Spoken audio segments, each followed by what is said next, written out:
Hello and welcome to Rewind Reviews, the podcast where we take a look back at things that we enjoyed in our youth and find out if they're still any good. But occasionally, when we've done a movie, we then take a look at its sequel. Now, we haven't had a lot of legacy sequels turn up on here. I think we did Crystal Skull. That counts as a legacy sequel. How many more have we done? We did the more modern Harry Potter films in the bonus episodes, which do count. They have to count because otherwise I suffered for nothing. I'm trying to think what else we've done. They count. Yeah. I don't think so. No.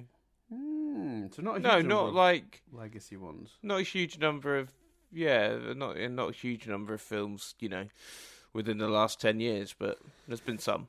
Yeah, because we did the more modern Pirates films, which I think the latest one of those was like 2017. I think was the most recent one of those. So so we've dabbled in this area, but this is our season of sequels, sequel season, baby. Whoop whoop. And Chris decided to punish us for this choice. Well, I thought it was an interesting discussion. I'm not sure how long a discussion it will be, but it is. I maintain that it's an interesting discussion because I don't think it's bad for a lot of the reasons people say it's bad. It is still bad, but yeah, I don't think they. I don't think they. Yeah, we'll talk about it. I'm intrigued. To talk me through your journey because we've done our history with Dumb and Dumber. You haven't seen this film, is that correct? That is right. Yeah, that is right. I've watched it one random day. Saw it on Sky. Felt very much the way watching this. Forgotten. I remembered the initial part of watching it. Yep. And then as the movie went on, I was like, oh, I remember why. Because if. Yeah, we'll talk about it. But what was your experience? Talk us through your journey watching Dumb and Dumber 2. Yeah. I mean, Would you feel the need to recap? Harry and Lloyd are back, and they're still the same. Yeah, the plot of the movie is the same as well, which is interesting. So I think, so we look back at Dumb and Dumber, a film we both loved in our youth. Now, it's worth noting, obviously, Dumb and Dumber contains a lot of fairly juvenile humour. So it makes a lot of sense that even though it wasn't appropriate for young Chris and Dan to have watched that movie, we did, and we enjoyed it, right? Adult Chris and Dan stumble across that movie as part of Rewind Reviews in our ongoing experiment to check, is that any good? And the answer was no. It was not good. I don't think either of us particularly appreciated the original Dumb and Dumber. I think we found some things in it that were elements that were good or worked, such as the performances, and little bits and bobs of jokes that come together okay, if other stuff that doesn't. The hit rate was pretty poor. We also had some issues with how it aged in terms of some of the more problematic content, but we did give it it was the 90s pass, which is a little pass you give any movie from the 90s and you go, you're probably going to be weirdly homophobic, because that was just apparently in vogue at the time.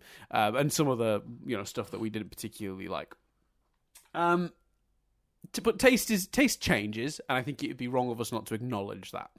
So I sit down to watch the second one with this in mind and going, God, well, they made this in what, 2015? 2014? It's about 10 years old, this movie. Times had moved on. And maybe so had the sensibilities of those making the movie. And maybe, just maybe, Chris, we were going to get a Dumb and Dumber movie for the modern age. The other option was to just do the same thing again. And they went the second way. They went very much the second way. This was a fucking nightmare. This was an actual living nightmare to sit through this film. Every element of it, painful, forced, just saying the sentences from the first movie as if that was a thing. Like as if that was substance. I like it a lot. Oh, cool, you said the thing. Good. What an embarrassment this is to everyone involved. And what's really a shame is I respect so many of the people involved in this movie. So Jim Carrey remains a comic genius, and I think it's interesting that he doesn't like this movie, and he's very much not. He's been very vocal about not thinking this movie turned out well. Jeff Daniels is a fucking Emmy Award-winning actor who is capable of has done some of the best dramatic acting we've seen on television in the last couple of decades. Like, The Newsroom is a masterpiece, right? So we can't discount Jeff Daniels' talent. And for what anyone wants to say about the Farrelly brothers, they've had a career. Like, you can't deny the success. And I must admit, I've got a slight soft spot for Peter, particularly as I've met him, and he was like super nice. Like, he was like the nicest guy. So like, I don't want to come at this from the cynical perspective of this was everyone cashing a check. But let me tell you, I would find it hard to look someone straight in the eyes and tell them I didn't think this movie was a cynical cash grab. That's how bad this movie is. It felt like they all went, the studio will chuck us a bunch of money to just do Dumb and Dumber again. So let's do that. It's painful from top to bottom. And we'll get into why shortly. There are so few redeeming qualities to this movie. There are a couple we'll talk about, but dear Lord, and I can't even really say the performances, because let me tell you, like, even when these guys were on form in that first movie, in this movie, I don't know, were they just thinking of the money? Were they distracted at the thought of the money being delivered and dumped on their front lawn? And I'm not even sure how much they were paid for this, because it doesn't even seem like it was a high-budget film. So, yeah, I don't know. I baffled. Absolutely baffled, Chris. What an exhausting experience it was. Was your experience similar? I don't know. I'm baffled. I think Jeff Daniels was having a good time. There's an interview where Jim Carrey, I think, crashes his appearance on some talk show, and they're talking about their chemistry, and Jim Carrey goes, even Dumb and Dumber 2, we had fun. It wasn't particularly critically received, and Jeff Daniels just goes, oh, fuck them. And I feel like I think Jeff Daniels might have had a good time in this, and I don't think. I think he, especially the physical comedy, that man is throwing himself around and stuff, and really committing. So I think Jeff Daniels is probably the standout performance. I think the thing for me is I'm watching this movie, and I kind of, and like I said last week in the reasons for choosing it, in the first 20-25 minutes, I'm going, I think I'm right in my original thesis. This is truly a sequel to Dumb and Dumber. Now, Dumb and Dumber didn't age well. You and I, like you say, didn't like it particularly on reflection. So I'm not saying that's a good thing. Something different would have been better. Yeah. But it's very tonally similar. A lot of the gags are very similar. Some of the gags were quite funny in that first half an hour. They made me laugh. You mean the motorcycle accident? I thought he pulled through. The obituary said he was survived by his parents. Like, I think that's a funny gag. Like, that made me laugh. There's a gag in which we see a bit of a travelling montage, and they go back to where they started because they're looking at the wrong side of the envelope. Again, that made me laugh. And so I'm watching this movie, and I'm like, okay, it's truly a sequel to Dumb and Dumber. That's, that can't be denied. In the way that Good Burger 2 is truly a sequel to Good Burger. And I'm sat there watching it going, if this had come out sooner, if this had come out like a couple of years after the first one, I don't think it would be as beloved, but I don't think it would have been critically, this is the first half an hour, remember, as critically mauled. And then it goes on, and I'm like, it's okay. It's getting a bit, it's not as funny now. It's a bit long, and and then some of the humor gets, like, the gross out gets amped up, and then like towards the very end, there's just like sexist, racist shit, and you're like, oh god. The bit that really, for me, where I was like, oh, we've fallen off a cliff now, is there's another travelling montage, and in it, just really, it felt like the first half an hour or so was a Dumb and Dumber sequel, and then there's a travelling montage, and I'm like, oh, you've gone full blown trying to copy the comedies that have come in between. Like, there's a bit where they take a shower by a toxic wasting, and then we see them travelling again on this snow, I don't know what it is, party thing that they're traveling on. The Zamboni? And they're green. Huh? The Zamboni? The Zamboni. And they're green. They're glowing green because of the toxic waste. And in that whole montage, there's just a bunch of stuff which is kind of that, Anchorman, where the fight scene, which is obviously this classic scene, which they replicate in 2 as well. Mm-hmm. And the gag is like people just keep turning up. And they keep turning up and keep turning up and keep turning up. And, like, the geography of where everyone is begins to just make no sense. And you just can't work out, like, where everyone is. And that's sort of, that really kind of that fantasy-style comedy humour of just where, just, like, it's not grounded in logistics. And this montage does that. And I'm like, well, now it doesn't feel like Dumb and Dumber. Like, now it feels like they're trying to replicate the style of other comedies. And then the third act is just dull. It's just really boring and long. And I'm like, oh, I remember why I felt this was a true Dumb and Dumber sequel, because very much for the first bit it is. But I also remember now why I never recommended it to anyone. Like, why I never said, oh, check it out, it's not as bad as you think. Because that final act in particular is as bad as you think. It's really badly done, and it's not good, and it's way, way too long. At one point, like, the movie feels like it's ramping up to a conclusion. They're at the place where they've been essentially heading towards for this road trip movie. Mm-hmm. The characters that the whole movie has been about them meeting have met, and I had to pause it last night for something, and I was like, what the fuck? We've still got half an hour to go on this movie. I think we had like 40 minutes to go. I was like, what the fuck? Like, how is there not 10 minutes left of this movie? And so I still maintain that I think in the first kind of 20 minutes, half an hour, there are some amusing gags, and it feels like a Dumb and Dumber sequel. And then it just goes off a cliff towards the end of the second act, and definitely in the third act.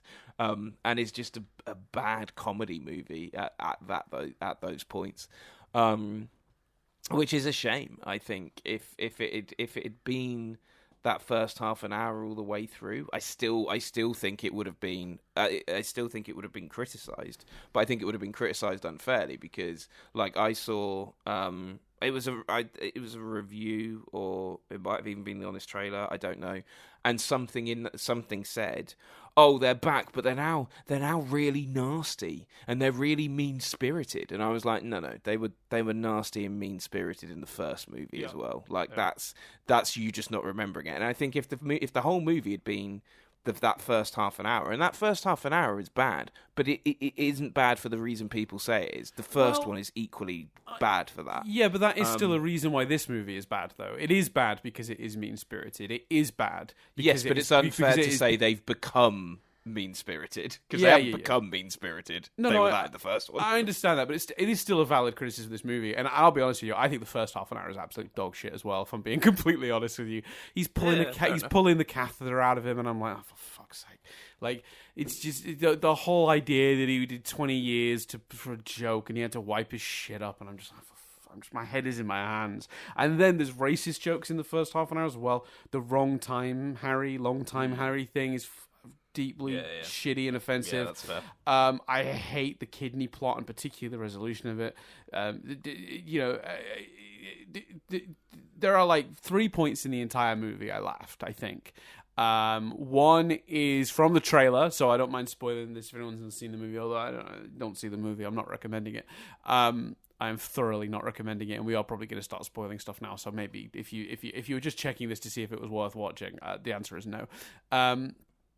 The bit where he tries to ring the daughter, but the phone got left behind. Mm-hmm. So Lloyd picks it up, and he's like, and Harry's on one end of the phone going, "Hi, it's your dad," and he says, "Shh, it's my dead dad." You know, that bit made me laugh. That's a really funny gag. It plays into how stupid they are. but it is also like it's sort of unexpected, and it's like a funny sequence of events that makes perfect sense and has occurred naturally, and they can be stupid, and that's great. I'm on board with that. I don't mind that at all. The other bit is the guy camouflaged in the candy machine, because I genuinely didn't see him that time, and that really caught me out, and I laughed quite a lot at that. The other bit that I really liked, and I'm starting to do some positives. I really loved the moment in I think it's the first travel montage, where he's making the kids scared because he's in the back of the hearse and looking like a zombie, and then he reveals it's a donut, and the kids end up laughing, and he's laughing. And I thought that's what a modern version of this needs. Now, it wouldn't be a sequel to Dumb and Dumber if you did this, but a version of Dumb and Dumber that's almost like a reboot with two new characters. They're dumb, but in a much more lovable, less cynical, less hateful, less punching down sort of way. Then you might be able to salvage this concept for a modern audience. But I'm sitting there listening to him be disgustingly attracted to a child, and then when he says, go out with someone your own age, he's going, no, gross. And I know that the movie isn't saying that's good. I know that. They're the rubes. You're not supposed to agree with them. You're not supposed to be on their side. I understand that. But it is muddled because the movie then kind of makes them the heroes, right? They save the day. So it's like the movie is both admonishing the behavior and then sort of making them the heroes at the same time, and it's very muddled. It's the same problem the first movie had, I think. And I just think the whole movie feels spiteful, mean-spirited, and cruel. And the only moment that shines through that isn't that is that one tiny fraction of a moment where he like makes the kids laugh at the back of the car. And I clung to that. I was like, that's glorious. Like there's a nugget of the way they should have done this in there. And obviously, the downside is if you really lean into that, then it's not a Dumb and Dumber sequel. It's a Dumb and Dumber reimagining. Yeah. But is there not a world where we could never mind the Buzzcocks modern reboot, where we're just accepting it's going to be different? Because for those who aren't aware, Never Mind the Buzzcocks is a sort of a panel show in the UK, and the original version of it, which, still in that era of it being okay to punch down, always be insulting people, like sort of that mean-spirited, cynical comedy that just has faded away, thankfully, from our world. And the modern version of the show, very deliberately, is not that. They will still make fun of each other in a much more good-natured way, but it is a much, much nicer show to experience. They have updated it for a modern comedy sensibility, and I cannot help but wonder if they'd have been able to get away with that here. Would it have still felt like a Dumb and Dumber movie? Maybe not, but would it have been a better movie? I think so. So I 100% understand where those criticisms come from. Maybe not phrasing it that way as if the first one wasn't like that. Yeah, 100%. But it is an absolutely valid reason to think this movie is a big piece of shit, in my opinion. I think they could have gotten away with it, because I think a lot of the commentary around this movie proves that people don't really remember the first one. They're nostalgia blind, maybe, or or whatever. I would agree. Or it's so iconic. People have been repeating some of these lines and stuff for 30 years. That people have forgotten what that first movie was, or that it was as mean-spirited as it is. So yeah, I think they probably could have got away with doing it that way. Yeah, and I think that there's something to be said as well about like lovable idiots, almost getting it right by getting it wrong, like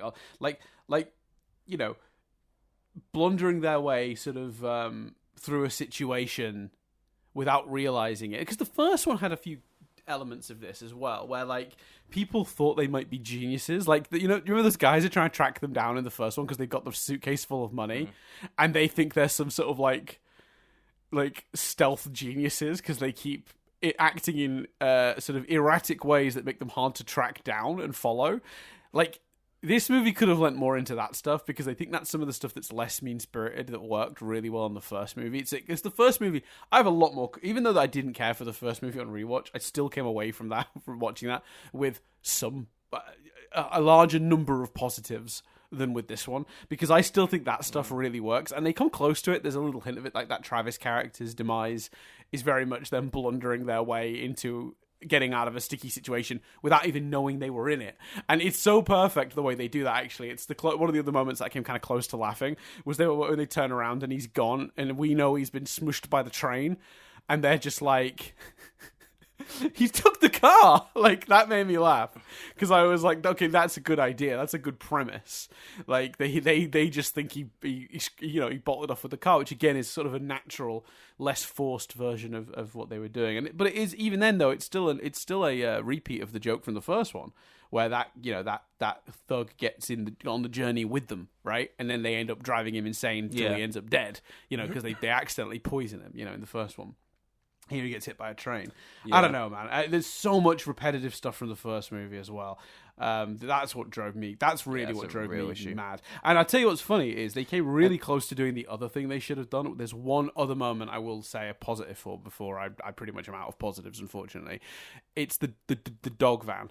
I love what they did with the dog van in this. It was a perfect gag at the expense of all of the movies giving crazy reverence to things that were just goofs in the original. Like... Ghostbusters Afterlife shouldn't have been able to exist following this movie because what this movie did was go, look, it's the dog car from the first movie. Reverence. Oh, it's shit. We've crashed it and we're moving on. There. You saw it? You saw the thing you wanted to see? We're moving on. Like, that's genius. It's not... It's one of very few moments of that in this film. Yeah, and it shows, and even the little touch on that moment that I liked was him going, I kind of recognise this. Hold on. Yeah, I sold it to a guy here. I'm like, they are at least trying to make sense. Like the whole kind of repeating stuff from previous movies. I think I watched Council of Geeks react to the Ghostbusters Frozen Empire trailer, which from the point of view of recording this isn't out yet. Yes. The film isn't out, but the trailer's out. And they had a real problem. We're on the 1st of February. We can make this a real time capsule by saying right now Republicans are mad at Taylor Swift. That's where we're at right now. Are they really? I didn't know that. They're all mad at Taylor Swift. Because don't you know, Chris? It's a conspiracy. It's a conspiracy.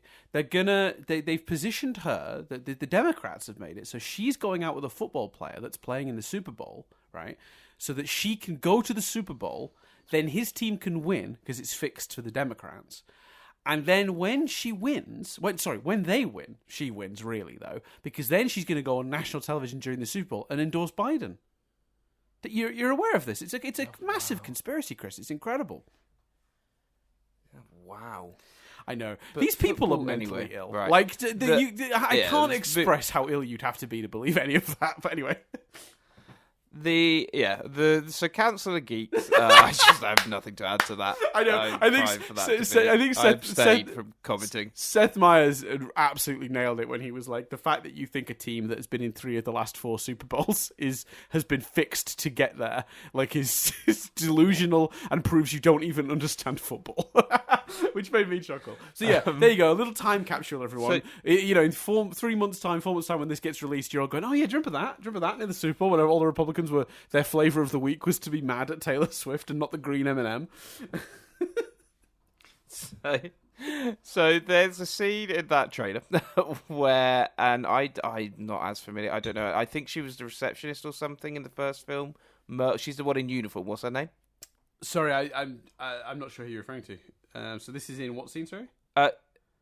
She answers the phone, basically. That character, I don't know her name. What's the name of the character? Oh, Janine from Ghostbusters. Sorry, I forgot we moved on. We were on. I was honestly thinking about Dumb and Dumber. I was like, who answers the phone? Janine. Yeah, sorry. No, I'm making the point about nostalgia. Janine answers the phone, and she says, "What's the line?" It's an iconic line from the first movie. It's like. You're through to Ghostbusters, what do you want? Something like that. It's like one of those sort of... Yeah, that's it. Ghostbusters, what do you want? Yeah. And Council of Geeks made a great point when watching the trailer, because he didn't like the trailer, and he was like, the thing about that kind of nostalgia is, he says, it's not like that was a line she just said in the first film. In the first film, there's the context of Peter's really wound her up and got her pissed off, and so she's snapping the phone up and saying that line. He was like, and there might be context here. They might replicate something similar here. Sure. but it doesn't look like that. Right. It looks like she's picking it up and she's saying it because she said it before. And I think, and this film is full of moments like that as well. And I think it's a really good point of sometimes the problem with replicating stuff like that is, unlike the Mutt sting here, you're not doing something new with it. You're just literally, sometimes it is literally, it's literally remember berries. It's literally remember this? Yep, we're going to say it again. And it's like, yes, but it's not as impactful if it's not contextualized, because there is no context to it. The context is, well, they said it before and they're saying it again. Right, and that's what I think is really interesting in this film, is because for them to do the joke where they undercut the nostalgia, big reverent reveal of the truck, what's it called? The Mutt's Cuts, the van from Mutt's the first one, right? And it hits the big ramp and it goes up into the air and it's slow motion. It's like reverence, memory, and then it crashes immediately. And it's like, for a script to be sharp enough to do that and undercut, the joke isn't the car still in the movie. The joke is that they bring it out only to destroy it seconds later, and they just move on. Well, also that's sort of the meta joke of it. The actual joke, the way the joke plays in the movie as well, right, is that it plays as they've got this van back. It's going to be their savior. They've stole it. They're on their way. They're back on the road, and immediately it breaks down. Yeah, right. Which is it's a perfect joke because for this sort of thing, it's one of the better things in the movie. Like I said, it was one of my last compliments of it. But then the movie, it's like did two different people like wrote this script separately, or three people actually wrote the script. It turns out Peter Farrelly, Sean Anders, and John Morris. I don't know who wrote what, but to have later in the movie those kinds of references, like I like it a lot, that sort of stuff, and them having to wear disguises to get into the venue, like they had to wear the suits to blend in the last movie. There's all these the IOU reference. Those are contextless. Just we're doing the thing again. And I'm scratching my head how the movie... Did it land on that Mutt's Cuts van thing accidentally? Because the rest of it is just repeating the joke from the first movie in a less. I think they did, because I think the gag they wrote was they think the van's going to save the day, and then the van immediately crashes. I'm not sure.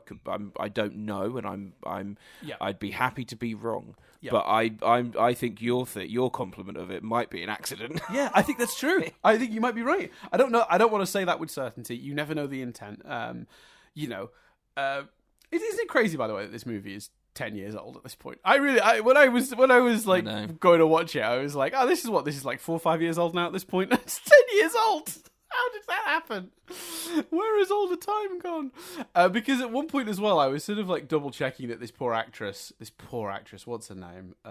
Rachel Melvin, who plays Penny, who's delightful actress. I'll get into more details about her in a minute, but I googled her quickly just to like find out who it was, and I saw her age and went, tell you what, she looks amazing. But I was like, oh no, 10 years. Like, she still looks amazing, obviously. I'm not trying to like say she looks, but like she's 38 now, I think. And I was like, wow, she looks really good for 38 if she's playing like an 18-year-old. Playing 20 years below your actual age is crazy. I'm like, oh no, she was playing 10 years below her age because this movie is 10 years old now. Time is escaping me. But yeah, we'll talk. Do you want to get into that? Do you want to get into the whole penny of it all? Yeah, so we've not really. So to clarify, because we've not particularly done this. The movie is Harry and Lloyd are, as Dan said, there's a ridiculous thing which I don't care for either, the catheter thing, especially because people talk about that like it's the plot. I guess that's what I'm doing now, but you've just got to set up where they are. But I'm like, it's not anyway. Fine. Lloyd's been pretending to be ill in a hospital of some kind for like 20 years. And then they basically end up going... so he reveals that's all a joke. Harry reveals that he needs a new kidney. They end up going back to Harry's adopted parents, who give him a box of stuff, which then leads them on the path, basically, to going on a road trip to look for Harry's long-lost daughter, so that she can give him a kidney. Right, he needs they go down the whole blood relative thing, basically. Yeah, and on the way, they get mixed up in a bit of a seedier, more criminal exercise like the first film, which I don't think you needed to do again, but anyway. And in this case, whereby- it feels particularly forced. Like, it's not a terrible plot. It's fine, but it's like it's really obvious where it's going from the minute it opens, and it's just not particularly engaging, I don't think. Yeah, where the woman they think is Harry's daughter turns out not to be. Again, we're going into spoilers now. Oh, but her stepmom is trying to kill her father, the father who adopted her, For money. So for money. And she's and there's also a suitcase equivalent which is really surplus, where there's basically a box which could save humanity that she's got with her to take to this conference, and they want to steal that as well. The stepmom and the stepmom's boyfriend, because you want to repeat. You want to.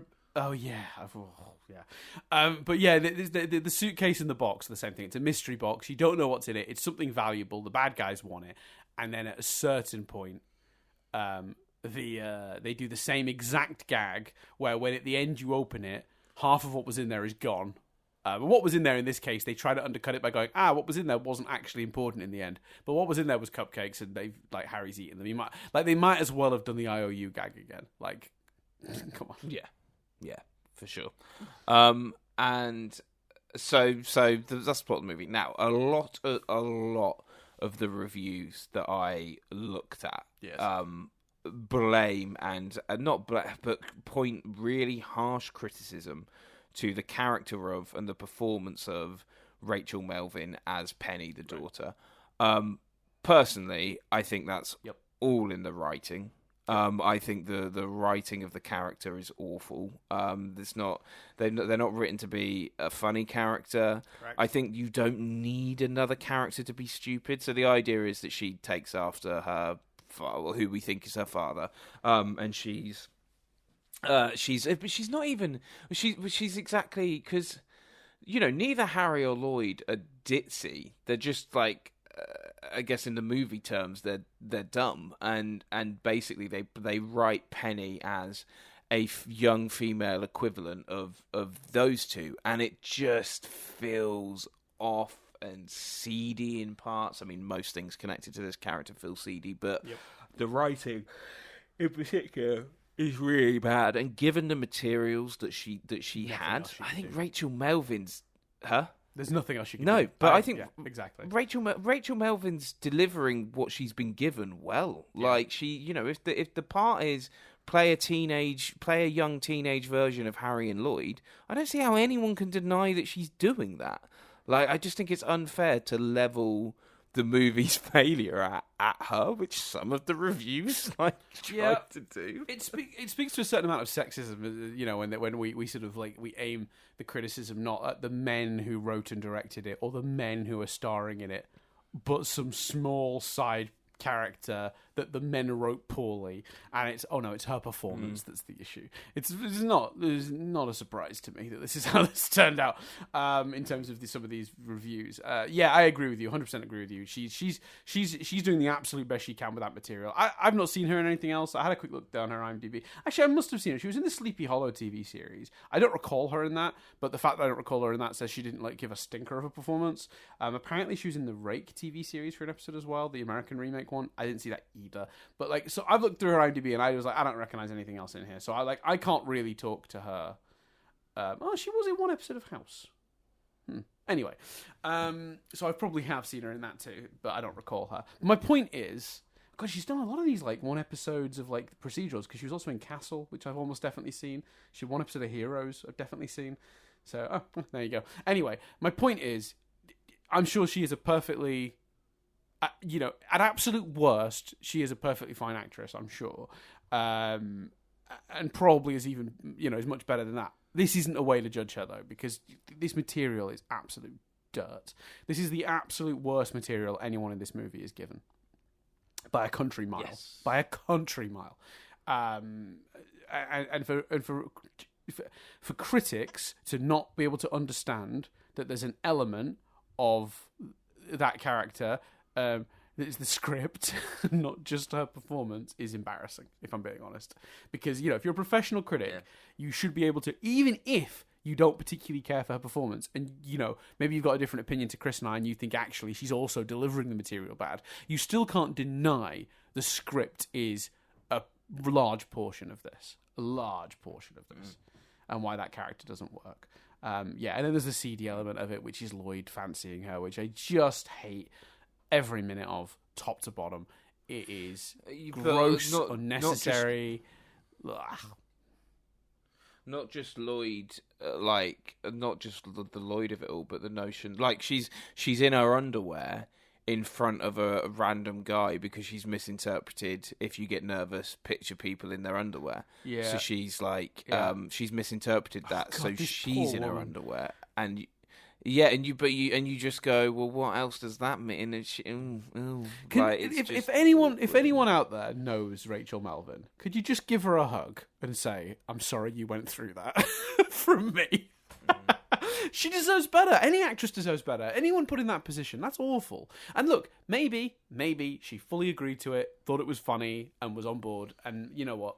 Power to you if that's the case. But it felt seedy. It felt it felt like Sarah in Chuck. That is a really specific reference to a character from a TV show called Chuck, that they kept contriving extraordinary reasons for her to be barely clothed. And it was always seedy, and it always felt like a desperate ratings grab to me. It's amazing how much got through, how many films and TV shows got through the wire, got under the wire for that sort of shit, when Star Trek Into Darkness took such a battering for that scene. Now, that scene is gratuitous and unnecessary and all of those things. Yeah. But, you watch it and go, there's so many films or movies that have done this, but 10 times worse. Yeah. Look, I don't love that moment myself. I think it's a weird sort of, I don't know, it's like a weird thing that happened in the wake of the first Transformers movie, I think. Where everyone seemed to feel like that was okay to just have a moment like that in your movie, because I felt like it was fading from movies when the first Transformers hit, and then it was like, oh, teenage boys will come and see the movie if this is in the trailer, so we'll put it in the movie to put it in the trailer, and then we'll get the teenage boy vote, which I understand the thinking, but like, Jesus, that's no, don't put the poor actress through it. Yeah. Sure. So it's definitely not a feminist movie. It's a white dude movie in the truest sense. It's full of. Actually, is there any casual homophobia in this one? I actually don't think there is. Just racism. No, there is. There's He at one point says that he told his parents he was gay, and they play that as like a joke. And then Lloyd says he totally porked me for that van, and he undersold me, and he gave me less money or something like that. Right. So no, there is shit in there. Yeah. I just I don't know. Everything about this just doesn't work. I think I tell you what particularly was like gnawing at me as well was there's a sequence that really extends this movie towards the end, where they just run a succession of mistaken identity jokes, where there's like there's 20 minutes of the movie that feels like such bloat structurally, where they arrive at this conference, and instead of it just being there at the conference, they've made it to their destination. Now let's do some antics at the destination. Which is what the first movie did, but like it just goes on so long, it really holds the plot up. Because obviously the first movie, once they got to Aspen, they do the thing where they're both dating the girl and like sort of, and like Harry gets his tongue stuck to the pole. The equivalent to that here is they're at the conference and Harry gets mistaken for this professor that's Penny's actual dad, because he says he's Penny's dad, and it leads to a whole case of mistaken identity, and they do a string of jokes that are basically the same gag, where he says something stupid and people laugh because they think he's this genius guy, they think he's being sarcastic, I guess. It's not funny the first time they do it. It certainly isn't funny the 60th. and it does nothing but slow the movie down structurally as well. So the movie's got structural problems. Even though it's borrowed the mostly functional pacing and structure of the first movie, they've still got that wrong too. So fucking hell, yeah, it's a real mess. I don't know. Did you find that stuff to be a big problem? Because you talked earlier about like you got towards what you thought was the end of the movie, looked and saw there was a lot more left. I imagine a lot of that is that stuff, right? From that point on. Yeah, completely. It's that stuff. I think the movie, like I say, for me, and I don't disagree with anything you said about the opening at all. But the opening bothered me less, and like I say, to me, I was like, well, regardless, it's not good, but it does feel like a Dumb and Dumber sequel, like I've already said. So for me, it's really like I say, the real major turning point. It's that montage where it just feels like it's a different style of humor. It's Anchorman. It's all those things, and everything at the conference is just tedious. And I don't know how it goes from like the occasional line making me laugh to just everything feeling drawn out, unfunny, pointless, tedious. So yeah, I completely agree that everything at the conference is just awful. It goes from for me it goes from this isn't great, but there's the odd thing that's making me laugh, to just unwatchable. Yeah. It's just like oh, and then there's like another 20 minutes after it's unwatchable. Mad. I just comedies moved on and they didn't bring Dumb and Dumber with them, it seems, and I just feel like there probably was a way to do this right. I think I have thought of another joke that did make me laugh though. I remembered another moment. Oh yeah. I love it when he goes to visit his childhood home, and they get on the bike and it like or in the car or something. It's back on the road again, the road, and it just stops and it's like they've gone 2 doors down. And it's his childhood home. And that made me laugh. And they do like 3 versions of that in the movie. Yeah, because like I say, but that's the first one, so it isn't tired yet. So I laughed at that. No, but I did really like the big montage, and then they just end up back with the same woman, and she's like, "No, guys," and she just turns that's the return address. Yeah, that's good. That's fun. And then they do like a play on that again later when they name the address wrong and they say the wrong one again, and someone's like, "That's not where you are right now." Yeah. That made me laugh. I didn't, and I guess I didn't. I mean, I didn't laugh at it, but I remember not being completely offended by the joke that follows it, where Lloyd is like memories, a lot of memories on this street. Yeah, do you remember when we pulled up on the bike like a minute ago? Like, that's kind of funny. Or when we were doing cartwheels down the hill and then you see the car rolling down the hill. That's fine. It's not great, but it's like functional. You might smile at it or do that Bo Burnham, as Bo Burnham describes, you might breathe out of your nose. You might go, yeah.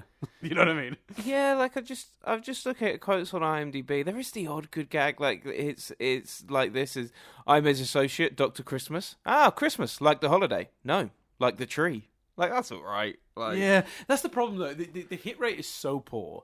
I would say if you could probably sift through this movie and maybe find, I don't know, 10% of the jokes function at best, and I'm being charitable. I think it's probably less, and that's bad. That's really bad. I mean, for a comedy to not be funny is a problem, in my opinion, and it is. I would say, on the whole, even if you want to be more generous than me and say it's closer to 30-40% because you enjoy that first 20 minutes, it's still way more miss than hit. For sure, on the comedy, you know, and I think at the very least, I was like, at least make me laugh. Like, you've broken the structure of the original. You've also copied the original, so there's nothing original or unique about this storyline. You're upsetting me with the Lloyd has a sort of is lusting after this bloody basic child, like basically a child, you know. You're repeating all these plot points. The structure is broken because it just really drags in the second act. Like, you know, at the very least, if you're fucking all that stuff up, give me like at least a good couple of, give me a joke every couple of minutes that makes me smile, because then I could at least go, well, you know what, it's worth a laugh. None of the rest of the movie works, but you'll laugh a few times. But no, and I mean, to give an example of what we talked about earlier about how mean-spirited the movie is, because I think a lot of the jokes as well, like, might be structurally sound jokes, but they fall flat because of how mean-spirited they are. That happens quite a lot. Like, there's a lot of jokes about how Freda, who is the mother of the child, Penny, is, like, ugly now. Awful. And, like, again, this poor actress, if someone knows her, maybe give her a hug, because they handed her a script that basically has the two lead characters make jokes about how, like, hideous and grotesque she is the entire movie. What is it? Kathleen Turner plays Freda as well. Kathleen Turner. It's nuts, yeah. It's Kathleen Kathleen- Turner. It's crazy. literally It's Kathleen Kathleen Turner. Turner. It's nuts.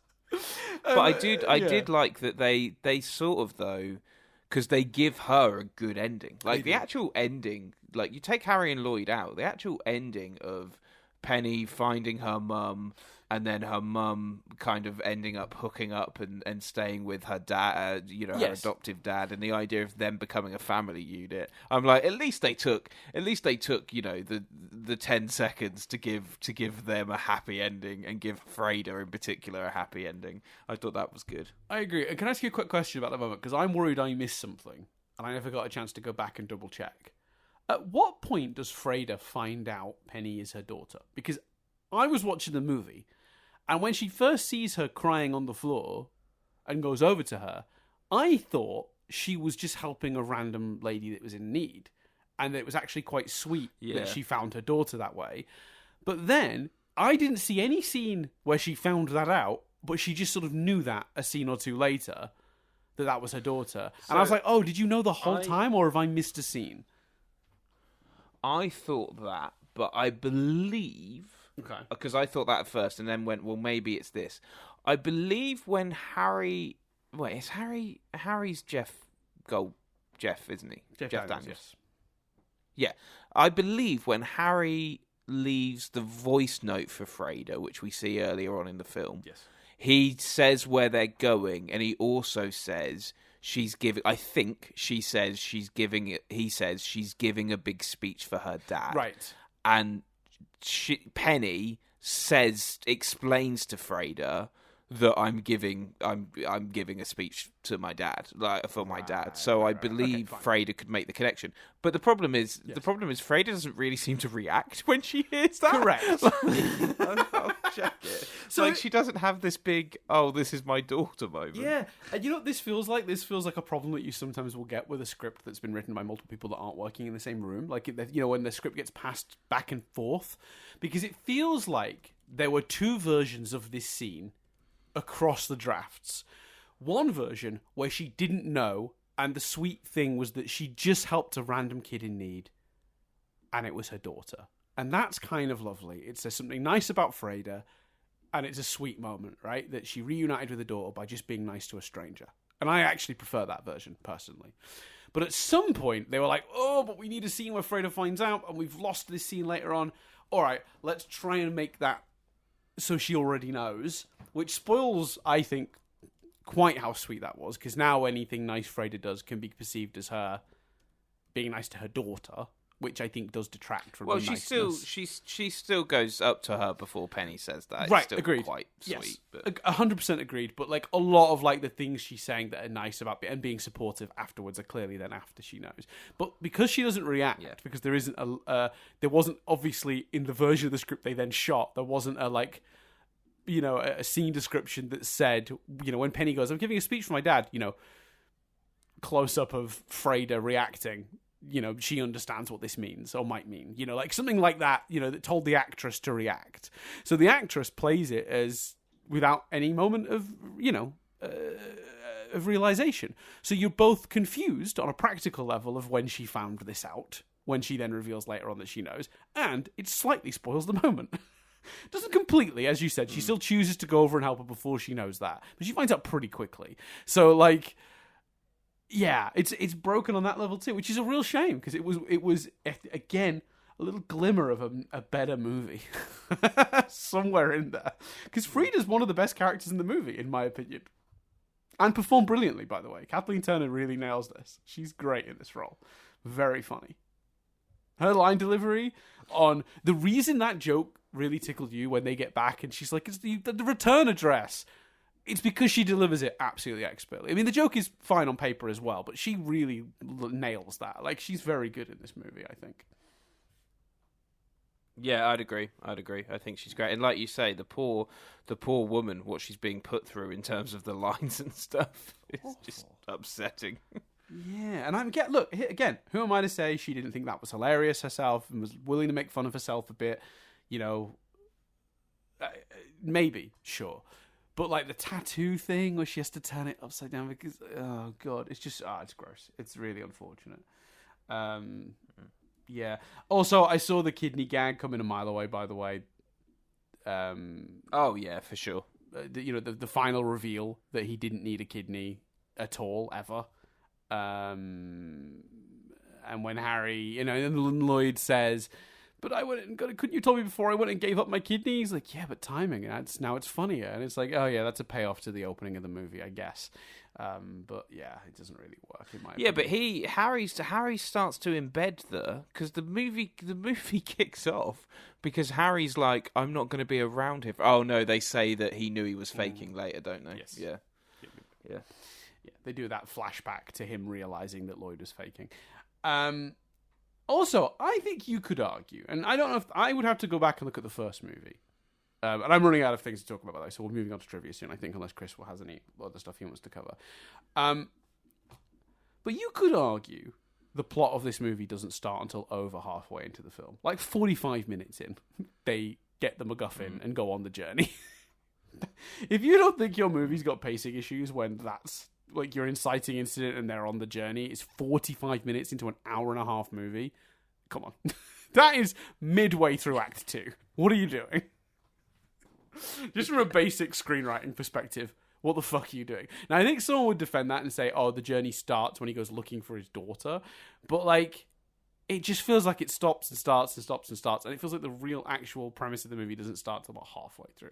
And I feel like we definitely could have gotten there quicker. But then again, if we gotten there quicker, we'd have probably done that by cutting out a bunch of the stuff that Chris actually preferred in this movie. So maybe we shouldn't have done that.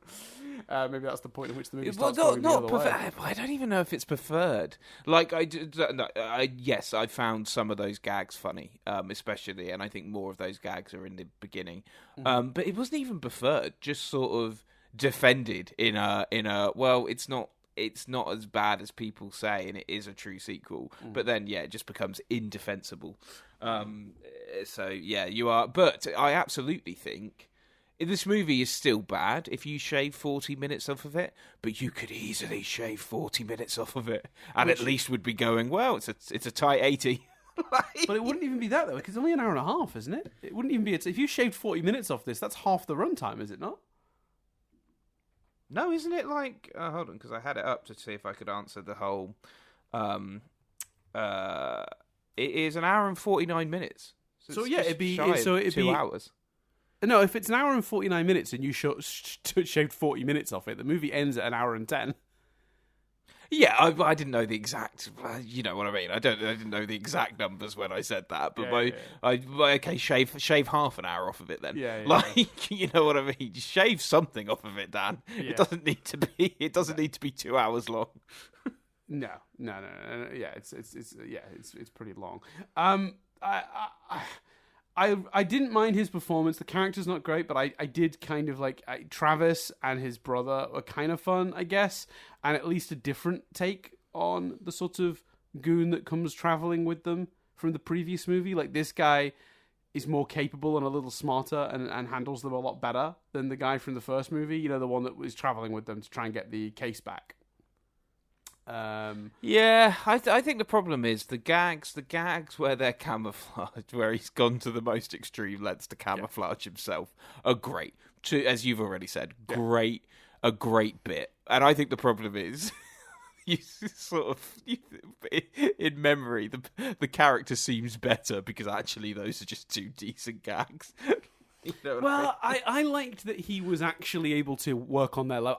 There's the moment earlier in the movie when he uses the prank war they think they've drawn him into to his advantage. Like, he is actually, like...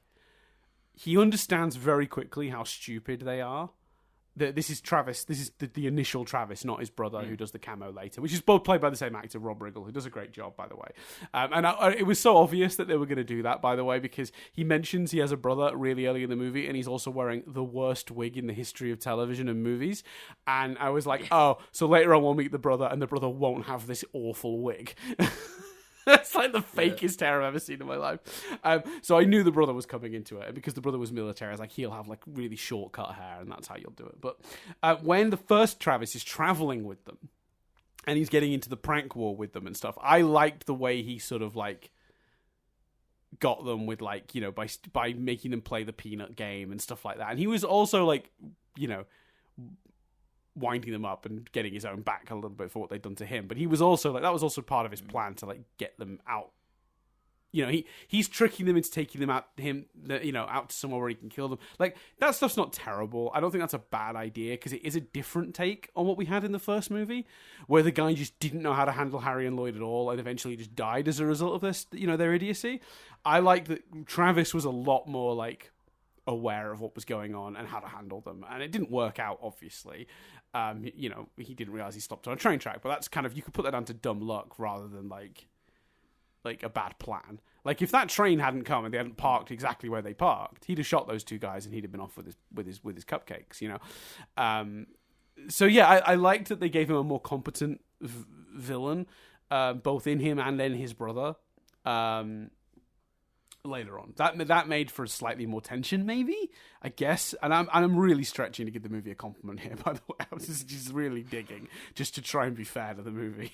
So yeah, Travis is not a bad character. He functions mostly in the plot, and I don't mind Laurie Holden, by the way, as well, who plays Adele. She's like the sort of the stepmother to Penny that's secretly trying to kill the doctor. She's from Walking Dead, I believe. Well, to be fair, it feels like her and the adoptive father, and even to be fair, okay, I'm gonna stretch and find a compliment here. It feels like everyone knows what movie they're in. At least, you know, sometimes, especially comedies, you watch a comedy, and she especially feels like she knows what movie she's in. Yes. And it feels like people are in different movies. Everyone's in the same movie with this one. Yeah.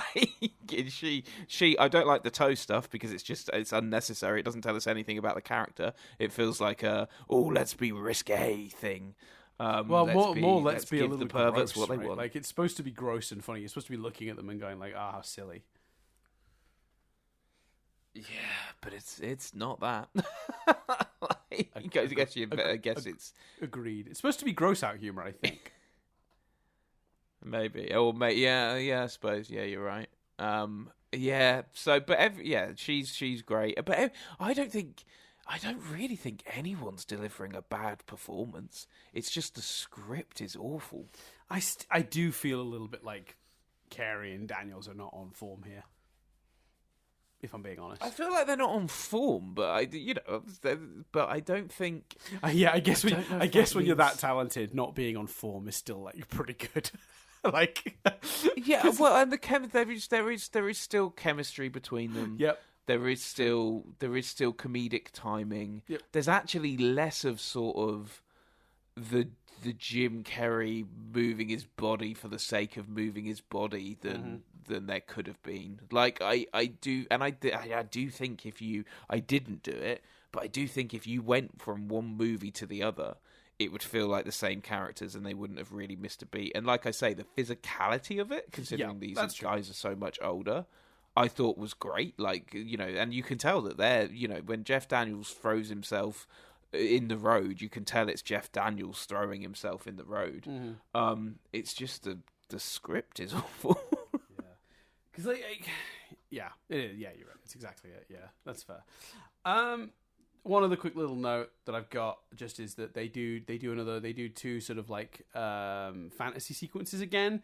And again, just to put a button on how much this movie just repeats beats from the first one. If you remember the first one, the lady takes off her top and her breasts are replaced by like headlights, and then Lloyd wakes up and he's driving the car and there's headlights coming towards him because he's fallen asleep at the wheel.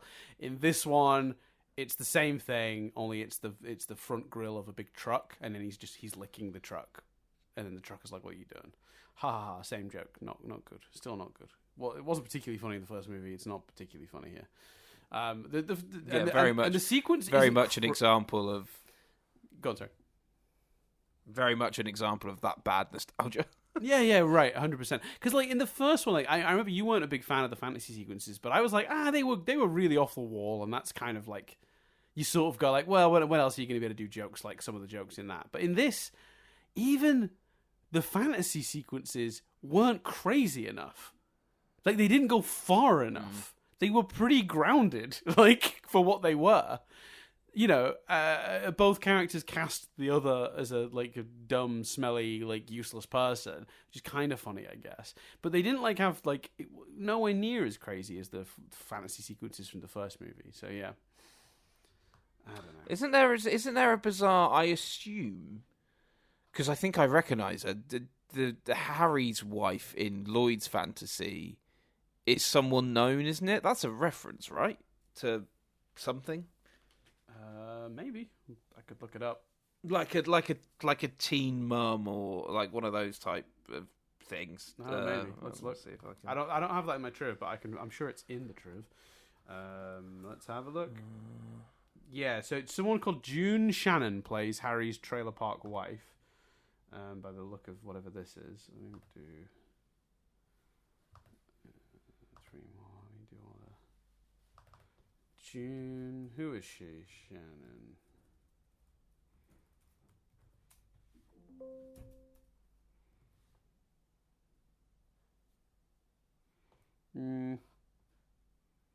I don't know who she is myself, and I can't find anything in the trivia. Oh, wait a second though. Swamp Mama, known for Swamp Mama, 2012. Well, there you go. I don't know what that is. Some sort of TV series. Nope, me neither. But it sounds like one of those. Wait. It's a Honey Boo Boo thing. Right. Okay. It's. Do you remember Honey Boo Boo? Do you remember that period of time? Vaguely. So it's something to do with that. Yeah, she played herself in some sort of trailer park reality show. So the idea is he's got her as a wife, and she is someone. I see. Right. Yeah. She was part of the whole Honey Boo Boo reality show. So she was. I think she was in Here Comes Honey Boo Boo. And then she grew up and had another show called Swamp Mama years later. Right. Okay. Yeah. So that's from that. Okay, so that's the joke. All right. Look, the movie sucks. I don't really want to talk about it anymore. Let's do the trivia. Yeah, I think that's fair. Yeah. You got to do your thing. Oh yeah, sorry. Let's triv it up. I'm gonna give you some trivia. Like I like that this movie's so bad we don't even want to do our normal thing. Like I have no excitement for this movie. There's not as much trivia because it's a newer film, but I'll cover it anyway. We'll blast it real quick. So Jim Carrey held out for many scene changes to be made before he'd agreed to sign on for this movie. So he had a lot of things needed changing in the script, and even then, even when he got what he wanted, he still wasn't happy with it and actually nearly dropped out. He felt the producers, Warner Brothers, weren't particularly enthusiastic about the film. He did eventually decide to go ahead and rejoin the project, but Warner Brothers sort of proved him right that they weren't that enthusiastic about the film because they dropped it and then it was picked up by Red Granite Pictures and Universal Studios. So Warner Brothers were originally making this and then someone else ended up picking it up. It went through a bit of a long development history because it was obviously in the works for a long time. But even though he said yes eventually and had a good time filming it, he was still he's been on the record of being really disappointed with how the movie turned out. I put this in here because the motive of the trivia writer sometimes is interesting. Jeff Daniels won his first Emmy the night before production began on Dumb and Dumber 2. What are you trying to say, person who wrote that piece of trivia? I think he's trying to say that Jeff Daniels didn't need to do this movie. The Farrelly brothers couldn't get in touch with Brady Blum, who reprised his role as Billy, the kid in the wheelchair that likes the birds. They eventually found him through Facebook and pulled him in for the sequel. But due to weird regulations, he did have to technically audition for the role. We didn't talk about that character. They brought him back. They did the same joke on a bigger scale, and it wasn't funny this time either. It was really cruel again, but look for the amount of time in between. I can't really picture him from the first film, but I'm like, this kid looks young. Like he's aging. Like he's maintained his youth. He does. He looks good. He does. You're right. You're exactly right. And you know what? I will say, actually, considering that the fact they had to find him on Facebook tells me he's not been acting in between, or at least he's slowed down in more recent years, because they usually you'd reach out through agencies. So the fact that they had to get to him through Facebook tells me he probably hasn't done a lot. I've not verified that, but that sounds correct. Or that seems correct based on that information. He's pretty good in this film. I think he has a lot of dialogue. He has a lot more dialogue in this movie than in the original one. I think so, yeah. I agree. Yeah, he's no picture on his IMDb page. And yeah, okay, so he didn't, he seems to have stopped acting before the 90s ended, it looks like. Oh no, actually, no, here you go. So here are some roles from 2000s. He did a couple of small voice roles. He did Christopher Robin's voice in a couple of early thousands Winnie the Pooh things, but then he kind of, stopped working and came back to do Dumb and Dumber 2. Good for him. He's good in the movie. I like the kid. So Karen Duffy declined to reprise her role as Shay from the first Dumb and Dumber. Eventually, she was replaced with Laurie Holden as the new female villain, Adele. I'm glad that we didn't need to bring Shay back as well. There's already enough returning shit from the first movie. Yeah, that would have been way too contrived. Yeah, and it's nothing against that actress. She was great in the first movie, but I just don't think you need that character from a story perspective. Apparently, Carey improvised most of his lines in the mental institution scenes at the beginning of the movie. Sure. Yeah, fine. Apparently, Jennifer Lawrence is a huge fan of the original movie, and was originally. Yes, I was hoping because I remember this, but I don't know who she was meant to play. I remember she was meant to be in it, so I was hoping you would have more details on this. Yeah, it's scarce. Basically, the word is that she was due to play Penny. Why that didn't end up happening, I do not know. Not enough money, maybe. 2014 is, if I'm not wrong. Jennifer Lawrence was well in the throes of being... Yeah, 2014 is the year the Mockingjay Hunger Games film comes out. So she's well in the midst of being worth a huge amount of money. Mockingjay Part 1 came out that year. She was worth millions. Well, she could have also read the script. Yeah. Yeah. Unclear if she either just wasn't being offered enough money or read the script. Absolutely. So yeah, there's not more detail, sadly, than I could dig up than that. But yeah, it was Penny she was going to play. I think she'd have been fine as Penny, but it wouldn't have fixed the problem because the problem is the script. No, not at all. Comedian and podcast host Chris Hardwick is actually a friend of director Peter Farrelly. Was invited to do a cameo, but there was a misunderstanding between Chris and the crew, and it didn't end up happening because Chris thought the invitation was just for a friendly visit to the set. Yeah, I think he dodged a bullet, to be honest with you, but sure. Well, I don't think it would have harmed his career, but yeah, I think it would have harmed Jennifer Lawrence's more if she'd have done it. Yes. Yeah, agreed. This is an interesting one. So, apparently, Chris, there's the idea in this that Harry's parents are an Asian family and he was adopted contradicts Dumb and Dumber When Harry Met Lloyd from 2003, therefore making that technically not canon. Whoa. It's not Dumb and Dumber, is it, Dan? Say it properly. Dumb and Dumberer. Thank you. That was a very David Beckham delivery on tell the truth. I could just see you peeking out from behind a wall. Tell the truth. Say it right. Dumb and Dumberer. Thank you. Yeah, so in in the current movie, it's because his parents are Asian, but they weren't in DAD WHML, as the fans refer to it. So yeah, he was raised to adulthood by a Caucasian mother in that movie. So that technically means DAD WHML is not canon. How do you feel about that? Yeah, I think it's it's a Halloween 2 scenario, isn't it? They've done that, It's a Terminator, Dark of the Fates, whatever the fuck that film's called thing, isn't it? Which, for a franchise with only 2 movies prior to this one is a bold move to have to do. I you know what? I wish it was canon, Dan, because then there'd been a little less racism in the movie. There you go. That's a really good point. So no CGI at all was used for the full body paint gag with Rob Riggle to blend in with the various places.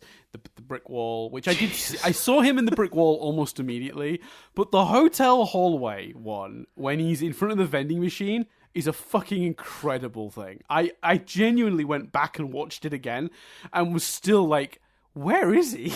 And I knew where he was. It's very impressive. Apparently it took 6 hours to paint him in and blend him in accurately with the vending machine. The fact there's no CGI in that is stunning. Yeah, I love it. Did you catch, Chris, the post-credits scene? No. Oh. No. Chris, you are in for a treat.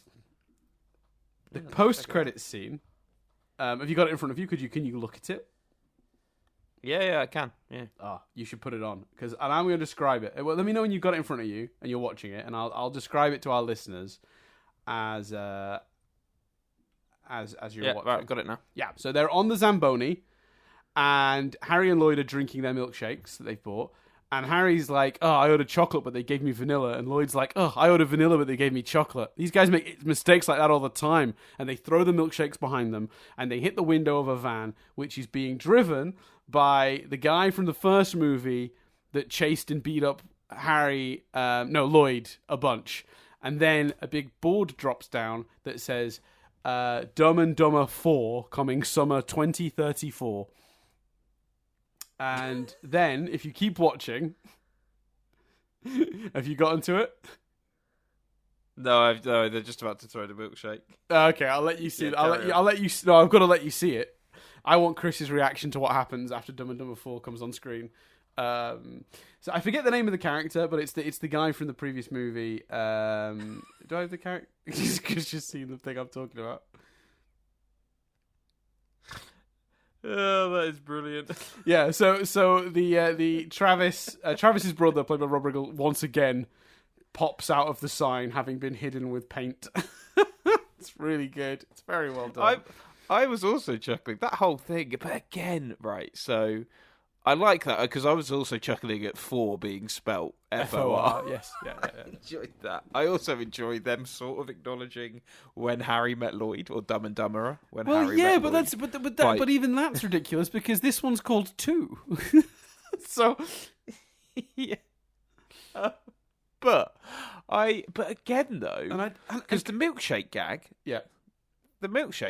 very typical Dumb and Dumber fare, sure, but that gag, and I know it's post credit, so it's fine, but that feels like 22 Jump Street. Do you know what I mean? This is what I mean. It feels like they've tried to go, it's just another example of them copying the tone of a more recent comedy. Right. But the thing is, what's really funny about that, though, is like the scene before that gag is a scene clearly cut from the movie where they're driving the Zamboni and they throw those milkshakes. That's from the middle of the movie. That's just a scene they cut and then went, oh, we'll stick that at the end because we want to post credits. Yeah. So I mean, it's so weird. It's so weird. Which is insane, by the way, because with the movie as long and bloated as it is, there's no reason to cut that scene. I would take that scene, even though it's got bad nostalgia. Yeah. I would take that scene over the montage and them going green any day. Yeah, I think I agree. And it's worth noting that I think in that one, they didn't paint the guy to hide him in. I think that one is a CGI one. Because it's sort of... which fair enough. Yeah, for an end scene gag. But yeah, bizarre. So bizarre. Yeah, I don't know why. We'll see. Also, and I don't think this is even that clever thing, because you talked about like Dumb and Dumber 4, even though like that's kind of weirdly involving When Harry Met Lloyd, but not. Sorry, what was the acronym? I used the acronym already. DAD WHML. So because it's not a Spaceballs 3, the search for Spaceballs 2 situation where that's deliberate.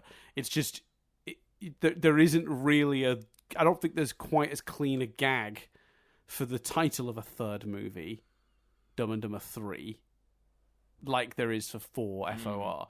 So that's why that happened. Well, no, FREE. It's all so. Yeah, I guess. Yeah, I guess you could do that. Maybe it was intentional. I don't know. In the film, Captain Lippincott is depicted as being special forces, but in reality, actor Rob Riggle is a former Marine who served in Kosovo and Afghanistan. So he brought some real world experience to that performance, which is interesting. A huge amount of marketing for this movie, quite amusingly, depicts Harry and Lloyd in the dog van from the first Dumb and Dumber. In the final film, it has less than 1 minute of screen time. That is funny. Would you like to hear about this movie's most interesting or funny cameo that you probably don't? You might already know, but you might not know. I do know, but I would still like to hear about it. But I don't know how it happened, because I couldn't find any information on this at all.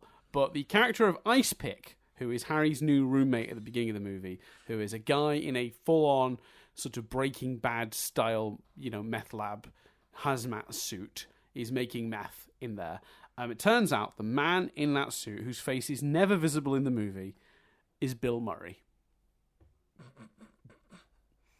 Now, my only assumption is that the Farrelly brothers called that phone number that Bill Murray has instead of an agent, left a voicemail of, we want you to do the dumbest cameo of all time, and then he just showed up on set, and they did it. Yeah, which I imagine Bill Murray's played a corpse. I think this is Bill Murray played a corpse on Parks and Rec. None of this is surprising. No. That documentary on what a weirdo Bill Murray is really fun. The one where like they verify all those various stories of him just going around and doing weird shit. All right, so seen it. I've done dumb trivia. But I've intentionally spelled it wrong. So here's just some trivia that's just about things that are dumb in the movie. The character name Frida Felcher is based on the act of felching, which is a crude sexual act. I don't know what it is. Don't at me. I don't want to know. Before Harry and Lloyd get their van back, there's a marquee sign that says Hershey Squirts, which is an idea to invoke diarrhea. Hilarious. Dr. Meldman asks Lloyd if Dr. Pinchlow has Asperger's syndrome, which is obviously a developmental disorder. We know about that. People have issues socializing, communicating. Lloyd says, probably, I know he doesn't wipe right. Turns out the surname Pinchlow is actually a pun on pinching a loaf, which is obviously a slang term for defecating, is in the way that it's done here. The movie is dumb. That stuff being in the trivia is dumb. It's time for Cars Exist. Because I want to get out of here. I want to get out of here. That's how fast I want to get out of here. That's what I want. So, there's just one Cars Exist. It's the Hearst, the funeral coach that is driven by Harry and Lloyd. It's probably the most prominent vehicle in the movie, I would say. It's a 1972 Cadillac funeral coach. And there is nothing more interesting to say about that. There we go. Dan. Yeah. Because I've got to assume. Yep. I've got to assume that you want to take us somewhere better for next time. Which is like, so, Dan, when you look at the list of possible movies, by the way, not a lot of that on here. Yeah. So there's some bad though. There's some risky. So if you want a definite, this is gonna be better. Tell me, Dan, are we watching Die Hard with a Vengeance or Hot Fuzz? Die Hard with a Vengeance. Yeah, I thought it was, because I knew you wanted to pick it at some point, and I was like, well, surely this is the point where he's gonna go. Right, Die Hard. It's gotta be. I can't do another bad sequel. Look, I looked through the list and I was like, Dr. Dolittle 2, fucking Jingle All the Way 2, like Men in Black 2, Predator 2, S. Darko. Like, the list of films we could technically cover, I'm like, no, thank you. But I will say, the sequels that I think are, like, potentially, like, there are more than I thought that could be good. Final Destination 2, I don't remember being terrible. Too Fast, Too Furious has, I don't really remember it. Bill and Ted's Bogus Journey is a lot of fun. But after this, you want a surefire, categorical. Yeah. That's a good movie, and I love that. So I think I absolutely. And you're only you're only two. We don't need to fear this at all, because I agree with you. I think I remember enjoying Final Destination 2, but I wouldn't be confident enough to go. Right, it's definitely going to be a good time. Whereas those two are like, well, it's definitely going to be a good time. Yeah, I'm almost certain Die Hard with a Vengeance will hold up, but we'll find out, and we'll talk more about that next week. Obviously, in the meantime, of course. Sorry, this is a bit of a shorter one. I had so little to say about this movie. It's awful. Look, Dan, I don't think most of the reviews I saw online of this movie were 5 minutes. Let's be honest, I don't think this is a short one. I think our other episodes might be too long. in terms of two people reviewing Dumb and Dumber 2, I think an hour and 20 is fine. Yeah, it's probably the longest review it's ever gotten. Yeah, exactly. Oh my god, that's a real thought. Like, genuinely, I don't think anyone has ever talked about this movie for as long as we have. I think. To be honest with you, mate, I'm not entirely sure the creatives talked about this movie for as long as we have. Yeah. Oh man, that's funny. So, with all of that said, we know where we're going next week. We're going to Die with a Vengeance. We're going to watch a good movie. But if you'd like to support what we do, and let me tell you, if there was ever a time to support me and just pick me up emotionally, it would be now. Because this sucked. Doing this sucked. And I don't want to go through it again. So, you can help us out in a few different ways. The obvious, patreon.com. You can give us, you can sort of support us with cash money, with moolah. What that does is that goes into the pot that covers our, server fees and stuff like that.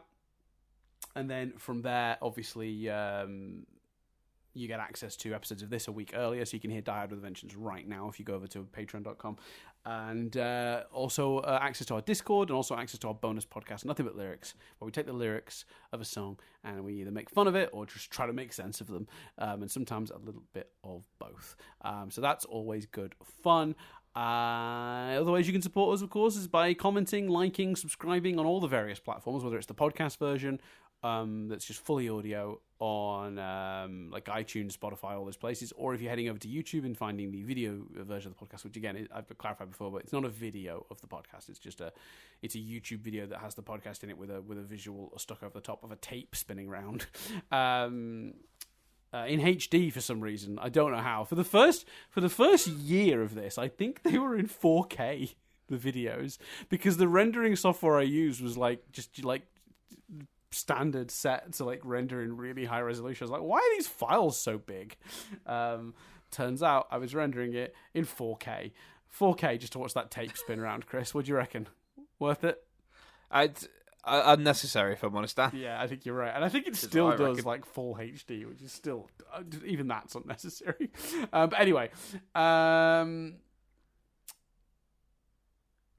so you can support us on there, comment, all that stuff. It's all good, all helps us out. Of course, you can keep listening, that supports us too. You can tell a friend. You got a friend who also felt very angry after watching Dumb and Dumber 2. You can send them our way, and they can sort of get some catharsis. I even though I didn't enjoy doing this, I know factually that at some point someone is going to listen to this and be relieved just to hear someone feel, because I've watched a bad movie in the past and been so frustrated with how bad it is, and I found Red Letter Media pulling it apart, and just had a real good time listening to them be like, this was shit and here's why.